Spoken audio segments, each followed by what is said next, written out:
ഓരോരോ പീസ് ഇതിൻ്റെ മുകളിൽ നിന്ന് കട്ട് ചെയ്ത് എടുത്തുകൊണ്ടിരിക്കുകയാണ്. ഹൈഡ്രോ പൾപ്പർ മെഷീനിലേക്കാണ് ഇതിനെ മാറ്റുന്നത്. നേരിട്ട് ഇതിലേക്ക് അതിൻ്റെ മുകളിൽ കൊണ്ടുപോയിട്ട് അതിലേക്ക് ഇട്ട് കൊടുക്കും. FG rover YouTube channel subscribe ചെയ്യാത്തവർ ചെയ്തു വെച്ചേക്കണേ. അതേപോലെ തൊട്ടടുത്തുള്ള ബെല്ലൈക്കൺ ഇനാബിൾ ചെയ്യാനും മറന്നുപോകല്ലേ. ഇന്ന് FG റോവർ ഉള്ളത് എവിടെയാണെന്നറിയോ? കുന്നംകുളം അക്കിക്കാവ് എന്ന് പറഞ്ഞൊരു സ്ഥലത്താണ് ഉള്ളത്. ഞാൻ മുന്നേ 2 റീസൈക്ലിങ്ങിൻ്റെ വീഡിയോ നിങ്ങൾ മുന്നിൽ എത്തിച്ചിട്ടുണ്ടായിരുന്നു. പ്ലാസ്റ്റിക് റീസൈക്ലിങ്ങും അതേപോലെ തന്നെ പ്ലാസ്റ്റിക് കവർ റീസൈക്ലിങ്ങും. ഇന്ന് ഞാൻ വന്നിരിക്കുന്നത് പേപ്പർ റീസൈക്ലിങ്ങിൻ്റെ ഒരു യൂണിറ്റിലാണ് കേട്ടോ, ഒരു കമ്പനിയിലാണ്. ഇവിടുത്തെ വിശേഷങ്ങൾ നമ്മളിന്ന് കാണാൻ പോകുന്നത് എവറസ്റ്റ് ട്രേഡിംഗ് എന്നാണ് ഈ കമ്പനിയുടെ പേര് വരുന്നത്. ഇവിടെ ആ ഒരു റീസൈക്ലിംഗ് എങ്ങനെയാണ് ചെയ്തെടുക്കുന്നത് അത് മാത്രമല്ല കേട്ടോ, വേറെയും കമ്പനി ഉണ്ട്. അതായത് നമ്മളെ പേപ്പർ കവറുകൾ ചെയ്യുന്നുണ്ടല്ലോ, പേപ്പർ ബാഗുകൾ, ആ ബാഗുകളൊക്കെ ചെയ്യുന്നു. പല രീതിയിലുള്ള ബാഗുകൾ നമ്മൾ ഷവർമ പൊതിയാൻ വേണ്ടിയിട്ട് അങ്ങനെ പല കാര്യത്തിനും KFC പോലത്തെ നമ്മളൊരു ബോക്സൊക്കെ നമ്മൾ കാണുന്നുണ്ടല്ലോ, അതേപോലത്തെ ബോക്സൊക്കെ ഇവർ ചെയ്യുന്നുണ്ട്. അതിൻ്റെയൊക്കെ വിശേഷങ്ങൾ നമ്മൾ കാണാൻ പോകുന്നത് കഴിഞ്ഞ 32 വർഷം മുന്നേ തുടങ്ങിയ ഒരു യൂണിറ്റാണിത്. നമുക്കൊരു കാര്യം ചെയ്യാം, നേരെ വീഡിയോയിലേക്ക് പോവാം. കമ്പനിയുടെ പുറകുവശത്താണ് ഞാനിപ്പോൾ ഉള്ളത്. ഇവിടെയാണ് ലോറിയിൽ വേസ്റ്റ് വരുന്നത്. അതായത് പേപ്പറിൻ്റെ ബോർഡുകളൊക്കെ വേസ്റ്റ് ഇവിടെ വന്നിട്ട് ഇവിടെ നിന്നാണ് സ്റ്റാർട്ട് ചെയ്യുന്നത് കേട്ടോ. ഇവിടെ കൊണ്ടുവന്നിട്ട് ഇവിടുന്ന് ചെറിയ രീതിയിലൊക്കെ തരംതിരിക്കുകയൊക്കെ വേണം. കാരണം അതിലും ഈ പറയുന്ന പ്ലാസ്റ്റിക് കവറുകളൊക്കെ ഉണ്ടാവുമല്ലോ, നമ്മളെ പോളിയത്തിലും കവറുകളൊക്കെ ഉണ്ടാവുമല്ലോ, അതൊക്കെ മാറ്റി ചെറിയ രീതിയിലുള്ള സംഭവമൊക്കെ മാറ്റിയിട്ട് ഇവിടെ ഇങ്ങനെ നിങ്ങൾ കണ്ടോ ഒത്തിരി വേസ്റ്റ് ഇങ്ങനെ കിടക്കുന്ന, കുന്നുകൂടി കിടക്കുന്നത്, ഇതെല്ലാം ഇതേപോലെ ലോറിയിൽ വന്ന വേസ്റ്റുകളാണ്. ഇത് നേരെ വന്നിട്ട് ഇതെന്താ ചെയ്യാന്ന് ഇതിനെ കൊണ്ടുപോയിട്ട് ഇവിടെ നിങ്ങളൊരു മെഷീൻ കണ്ടോ, അവിടെ ഒരു വർക്ക് നടക്കുന്ന ഒരു മെഷീൻ നിങ്ങൾ കാണുന്നുണ്ടല്ലോ, ഹൈഡ്രോ പൾപ്പർ എന്നാണ് ഇതിൻ്റെ പേര് വരുന്നത്. ഈ ഹൈഡ്രോ പൾപ്പർ മെഷീനിലേക്കാണ് ഇതിനെ മാറ്റുന്നത്. നേരിട്ട് ഇതിലേക്ക് അതിൻ്റെ മുകളിൽ കൊണ്ടുപോയിട്ട് അതിലേക്ക് ഇട്ട് കൊടുക്കും. അതിലേക്ക് ഇട്ട് കൊടുത്ത ഒരു 30 HP മോട്ടർ ഇതിനുണ്ട്. അതിൽ നിന്ന് ആവശ്യത്തിനുള്ള വെള്ളവും നിങ്ങൾക്ക് കാണാൻ പറ്റുന്നുണ്ടാവും, വെള്ളവും കൂടി അതിലേക്ക് ആഡ് ചെയ്തിട്ട് അതിനെ നന്നായിട്ട് ഇതിനെ അരച്ചെടുക്കും. അതായത് പൾപ്പ് രൂപത്തിലേക്ക് അതിനെ മാറ്റിയെടുക്കും. ഒരു പൾപ്പ് രൂപത്തിലേക്ക് അതിനെ മാറ്റിയെടുത്തിട്ട് അവിടെ നിങ്ങളൊരു പൈപ്പ് കണ്ടോ, ആ പൈപ്പ് വഴി നേരെ അടുത്ത ഒരു ടാങ്കിലേക്കാണ് ഇതിനെ മാറ്റുന്നത്. അതായത് അജിറ്റേറ്റർ എന്ന് പറയുന്ന ഒരു ടാങ്ക് ഉണ്ട് ഇവിടെ, നിങ്ങൾ ഈ കാണുന്നതാണ് അജിറ്റേറ്റർ കേട്ടോ. ഈ അജിറ്റേറ്റർ ടാങ്കിലേക്കാണ് ഇതിനെ മാറ്റുന്നത്. നേരെ ഇവിടെ കൊണ്ടുവന്നിട്ട് ഇവിടെ നിന്നൊരു മിക്സിംഗ് ഉണ്ട്. അതായത് വേറെ വെള്ളമോ കാര്യങ്ങളൊന്നും ഇതിൽ ചേർക്കുന്നില്ല. ആ വന്ന ആ പൾപ്പും വെള്ളവും കൂടി ചേർന്ന് വന്നിട്ടുള്ള ആ ഒരു പൾപ്പിനെ ഇതിൽ കൊണ്ടുവന്നിട്ട് ഇതിൽ നിന്ന് നന്നായിട്ട് മിക്സ് ചെയ്തെടുക്കും.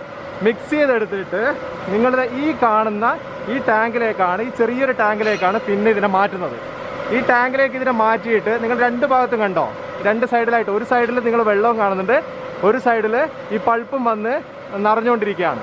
ഈ പൾപ്പ് ഒരു ഭാഗത്തുനിന്നും ഒരു ഭാഗത്തുനിന്ന് വെള്ളവും വന്നിട്ട് എന്ത് ചെയ്യും, ആവശ്യത്തിനുള്ള രീതിയിൽ അതിനെ മിക്സാക്കും.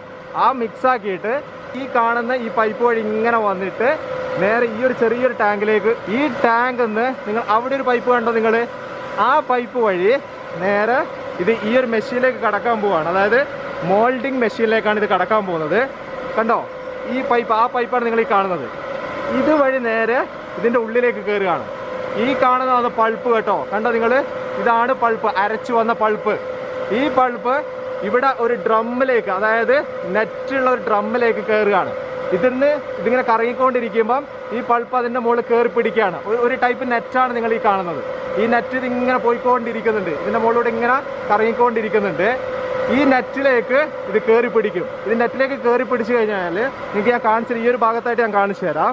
ഇത് കണ്ടോ, ഈ ഒരു ഭാഗത്ത് വന്നിട്ട് ഈ നെറ്റിലേക്ക് പിടിച്ചിട്ട് പോകുന്നതാണ് നിങ്ങൾ ഈ കാണുന്നത്. കണ്ടോ, ഇതിലേക്ക് ആ ഒരു പൾപ്പ് കയറി പിടിച്ചിട്ടുണ്ട്. ഇതിങ്ങനെ പോയിട്ട് അടുത്ത അവിടെ വന്നിട്ട് ഇങ്ങനെ റോളാകുകയാണ് ചെയ്യുന്നത്. അതിനു മുന്നേ ഞാനൊരു കാര്യം കൂടി ഞാൻ കാണിച്ചു തരാം. ഇവിടെ വരുന്ന വെള്ളം ഉണ്ടല്ലോ, ഇതെല്ലാം മിക്സ് ആക്കിയിട്ട് വരുന്ന വെള്ളം, അത് ഫുള്ള് ഈ റോളുമ്മലോട്ട് പോകുന്നില്ല കേട്ടോ. അതെന്താ പറഞ്ഞു കഴിഞ്ഞാൽ വേസ്റ്റ് ചെയ്ത് വരുന്ന വെള്ളം നേരെ ഇതിൽ നിന്ന് താഴോട്ടേക്ക് വരികയാണ്. ഇവിടെ നിന്ന് താഴോട്ട് വേണ്ടി ഇത് തന്നെ പിന്നെയും ഒരു റീസൈക്കിൾ പോലെ തിരിച്ച് ഈ ഒരു മെഷീനിലേക്ക് തന്നെ കടക്കുന്നുണ്ട്. ഒരു മാസത്തിൽ ഒരു തവണയുടെ വെള്ളം മാറ്റേണ്ട ആവശ്യം വരുന്നുള്ളൂ. നിങ്ങൾ കണ്ടോ, ഇവിടെ ടാങ്ക് കണ്ടോ, 2-3 ടാങ്ക്. ഇതുവഴി ആ വരുന്ന വേസ്റ്റാണ് നിങ്ങൾ വെള്ളമാണ് ഈ കാണുന്നത്. ഈ വെള്ളം വന്നിട്ട് അവിടുന്ന് അതിൻ്റെ മേൽഭാഗത്തുകൂടി ഈ ടാങ്കിലേക്ക് കിടക്കും. അപ്പോൾ അതിലുള്ള വേസ്റ്റ് കുറേ താഴെ കിടക്കും. ഇവിടുന്ന് താഴെ ഭാഗത്തൂടെ ഈ ടാങ്കിലേക്ക് വരും, ഇവിടുന്ന് മേൽഭാഗത്തൂടെ അടുത്ത ടാങ്കിലേക്ക് പോകും. ഇങ്ങനെ മാറി മാറി ഒരു 4-5 ടാങ്ക് കഴിഞ്ഞിട്ട് അവിടെ ലാസ്റ്റ് ടാങ്കിൽ നിന്ന് പിന്നെയും തിരിച്ചിട്ട് എന്ത് ചെയ്യും, അത് തിരിച്ച് അടുത്ത പൾപ്പ് അരയ്ക്കാൻ വേണ്ടിയിട്ട് അടുത്ത ആ ഒരു മെഷീനിലേക്ക് പിന്നെയും കയറിയിട്ട് ഇവിടുന്ന് മോട്ടർ വെച്ചിട്ട് കൊടുക്കുകയാണ് ചെയ്യുന്നത്.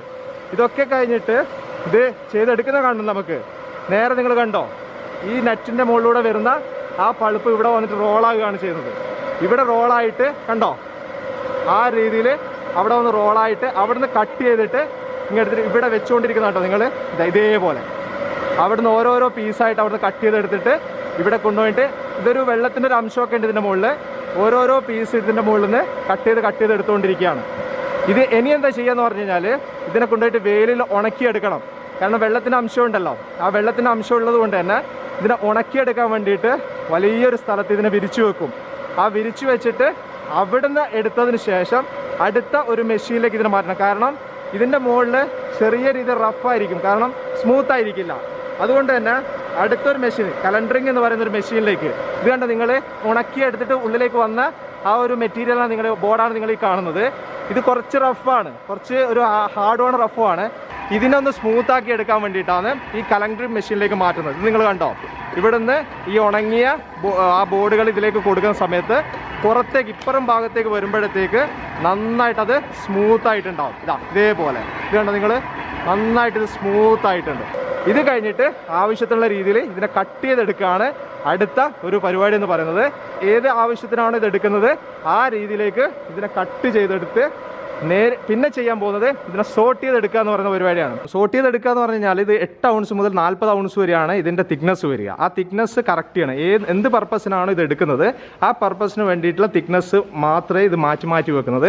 അത് മാറ്റി വെച്ചതിന് ശേഷം ബാക്കിയുള്ളതൊക്കെ എടുത്തിട്ട് ആ പഴയ സ്ഥലത്തേക്ക് തന്നെ മാറ്റി വെക്കും. ഇതേപോലെ ആവശ്യത്തിനുള്ള തിക്നെസ് നോക്കിയിട്ട് അതൊക്കെ കൈയോട് തന്നെയാണ് കട ചെയ്യുന്നത്. അത് തൊടുമ്പോൾ തന്നെ അവർക്കത് മനസ്സിലാവും.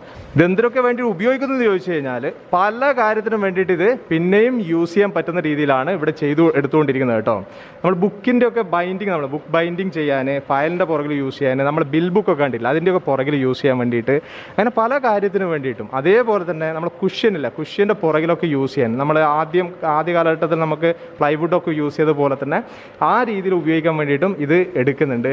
പടക്ക കമ്പനികൾ പടക്കത്തിന് വേണ്ടിയിട്ടും ഈ ഒരു വേസ്റ്റായിട്ട് വരുന്നത്, ഇതിൻ്റെ വേസ്റ്റായിട്ട് വരുന്ന പാർട്ട് ഇതല്ല, ഇതിൻ്റെ വേസ്റ്റായിട്ട് വരുന്ന പാർട്ടുകൾ ആ പടക്ക കമ്പനികൾക്ക് ആവശ്യമുള്ള രീതിയിൽ അതും യൂസ് ചെയ്യുന്നുണ്ട്. ഞാൻ ആദ്യം പറഞ്ഞിട്ടുണ്ടായിരുന്നു ഈ ഒരു റീസൈക്ലിംഗ് മാത്രമല്ല പേപ്പർ ബാഗ്സും ചെയ്യുന്നുണ്ട്. അപ്പോൾ ഈ പേപ്പർ ബാഗ് ചെയ്യുന്ന അത് സ്റ്റാർട്ട് ചെയ്തിട്ടുള്ള ഫാസിൽക്ക ഇതേ പേരിൽ തന്നെയാണ്, എവറസ്റ്റിൻ്റെ പേരിൽ തന്നെയാണ് തുടങ്ങിയിട്ടുള്ളത്. നമസ്കാരം ഉണ്ട് കേട്ടോ. ഓക്കെ, ഇതിൻ്റെ വിശേഷങ്ങൾ എങ്ങനെയൊക്കെയാണ്? നമ്മൾ പേപ്പർ ബാഗ് ഇപ്പോൾ സ്റ്റാർട്ട് ചെയ്ത് 2 years ആയിട്ടുള്ളൂ. ഈ പേപ്പർ ബാഗിനെ കുറിച്ചിട്ട് പറയാച്ചാൽ നമുക്ക് 2 തരത്തിലാണ് പേപ്പർ കവേഴ്സ് വരുന്നത്. ഒന്ന് ക്രാഫ്റ്റ് ഈ ടൈപ്പ്, അതായത് ഒരു ബ്രൗൺ കളർ, പിന്നെ ഒന്ന് വൈറ്റ്. ഇതിനെ വൈറ്റ് അല്ലെങ്കിൽ ബ്ലീച്ച് എന്ന് പറയാം നോർമലി. ഇതാണ് ബേസിക് പേപ്പർ എന്ന് ഉദ്ദേശിക്കുന്നത്. ഇത് 2 ഇമ്പോർട്ടഡ് പേപ്പറാണ്. ഇതിനെയാണ് നമ്മൾ പിന്നീട് കൺവേർട്ട് ചെയ്തിട്ട് പല കളറുകളും പല സൈസുകളും ആക്കുന്നത്. നോർമലി ഇതിൻ്റെ അടിഭാഗം ഇത് സ്ക്വയർ ആയിട്ടാണ് വരുന്നത്. ഇത് സ്ക്വയറും ഉണ്ട്, അതുപോലെ തന്നെ ബി ബോട്ടമും ഉണ്ട്. സ്ക്വയർ ബോട്ടത്തിൽ വരുന്നത് 3.5 തൊട്ടിട്ട് 8 inches വരെ നമുക്ക് മെഷീനിൽ ചെയ്യാൻ പറ്റും. ഇത് ഫുള്ളി മെഷീൻ മെയ്ഡ് ബാഗ്സ് ആണ് ഇവിടെ നടക്കുന്നത്. പിന്നെ അത് കഴിഞ്ഞിട്ട് ചെയ്യാൻ പറ്റുന്നതാണ് ഈ മെഷീനിൽ വരുമ്പോൾ നോർമലി ഇങ്ങനെയാണ് വരിക, ഈ ഒരു ഫിനിഷിങ്ങിലാണ് വരിക. ഇതിൻ്റെ പേപ്പർ ക്രാഫ്റ്റിൻ്റെ ഫിനിഷിങ് വരിക. അതിനുശേഷമാണ് ആൾക്കാർക്ക് വള്ളി വേണമെന്ന് പറയുമ്പോൾ നമ്മൾ വള്ളി മാനുവലാണ് നമ്മൾ ചെയ്യാറുള്ളൂ. അത് ഇതിൻ്റെ ഉള്ളിൽ നമ്മൾ ഈ വള്ളി ഇങ്ങനെ വള്ളികളുണ്ടാകുമ്പോൾ ഈ 2 എടുത്തിട്ട് ഇവിടെ ഒട്ടിക്കുക. അത് വൈറ്റ് ആണെങ്കിൽ വൈറ്റ് ഇടാം, അതല്ലെങ്കിൽ ക്രാഫ്റ്റ് ആണെങ്കിൽ ക്രാഫ്റ്റ് ഇടാം. അത് മാനുവൽ ചെയ്യാം, നമുക്കും ചെയ്യാം നിങ്ങൾക്കും ചെയ്യാം, ആർക്കും ചെയ്യാവുന്ന സിമ്പിൾ പ്രോസസ്സാണ് ഇതിൽ നടക്കുന്നത്. ഇതിൽ നമ്മൾ 2-3 തരം പ്രിന്റിങ്ങുകളാണ് നടക്കുന്നത്. ഒന്ന് ഫ്ലെക്സോ പ്രിന്റിങ് നടക്കുന്നുണ്ട്, അതുപോലെ തന്നെ സ്ക്രീൻ പ്രിന്റിങ് നടക്കുന്നുണ്ട്, അതുപോലെ തന്നെ ഓഫ്സെറ്റ് പ്രിന്റിംഗ് ഉണ്ട്. ഇപ്പോൾ റീസെന്റ് ഞങ്ങൾ ഓഫ്സെറ്റ് മെഷീൻ കൂടി സെറ്റ് ചെയ്തിട്ടുണ്ട്. കാരണം ഇപ്പോൾ ഫുഡ് ഗ്രേഡ്, ഇപ്പോൾ ഈ പേപ്പേഴ്സ് ഒക്കെ ലൈക്ക് ഇത് ക്രോമോ പേപ്പർ, ഇത് ഫുഡ് ഗ്രേഡ് പേപ്പേഴ്സ് ആണ് ഇത് നോർമലി യൂസ് ചെയ്യണത്. ഈ ഹോട്ടൽ പാർസൽസ്, ഷവർമ ഇതൊക്കെ ചെയ്യണത്. ഇപ്പോൾ ഞങ്ങൾക്ക് നോർമലി ഇപ്പോൾ ഈ ഷവർമാസ് ഒക്കെ എടുക്കുന്ന UB ഗ്രിൽസ്, അതുപോലെ അവരെടുക്കുന്ന ഇവർ വൈറ്റ് ആണ് എടുത്തിരിക്കുന്നത് നോർമലി. ഈ UB ഗ്രിൽസിന്റെ ഇവരിപ്പോൾ ഒരു ഷോപ്പും കൂടി ഇവിടെ ഓപ്പൺ ആക്കിയിട്ടുണ്ട്. അവരോ ഇത് പ്രൊഡക്ഷൻ നടന്നുകൊണ്ടിരിക്കുകയാണ്.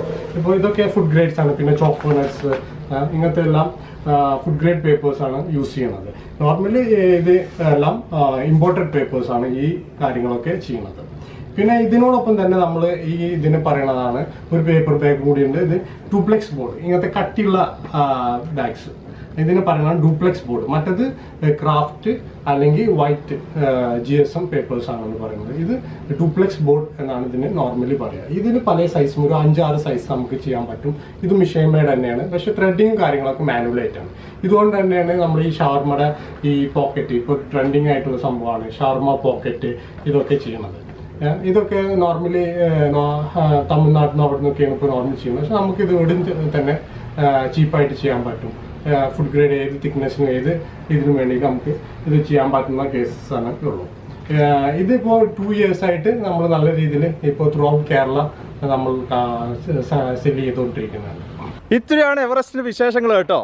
നിങ്ങൾക്ക് ആവശ്യമുണ്ടെങ്കിൽ ഈ ബാഗുകളൊക്കെ നിങ്ങൾക്ക് ആവശ്യമുണ്ടെങ്കിൽ നിങ്ങൾക്ക് ഓർഡർ ചെയ്യാം. ഡിസ്ക്രിപ്ഷനിൽ ഞാൻ എന്തായാലും നമ്പർ കൊടുക്കുന്നുണ്ട് എവറസ്റ്റിൻ്റെ. ഇവിടെ മാത്രമല്ല കേട്ടോ, കേരളത്തിൽ മാത്രമല്ല, ഇന്ത്യയിൽ എവിടെ വേണമെങ്കിൽ നിങ്ങൾക്ക് ആവശ്യമുണ്ടെങ്കിൽ നിങ്ങൾക്ക് ഓർഡർ കൊടുക്കാം. അതേപോലെ തന്നെ എക്സ്പോർട്ടും ചെയ്യുന്നുണ്ട് കേട്ടോ. ഖത്തർ, ഒമാൻ, ദുബായിലൊക്കെ ഇവരെ എക്സ്പോർട്ട് ചെയ്യുന്നുണ്ട്. അവിടെ ഉള്ളവർക്കും ആവശ്യമുണ്ടെങ്കിൽ നിങ്ങൾക്ക് വിളിക്കാം, നിങ്ങൾക്ക് കോൺടാക്ട് ചെയ്യാം. ഓക്കെ, ഈ വീഡിയോ ഇവിടെ വെച്ച് നിർത്തുകയാണ്. അടുത്ത ദിവസം ഒരു അടിപൊളി വീഡിയോ ആയിട്ട് നിങ്ങളുടെ മുന്നിലേക്ക് വരാം. Okay, by.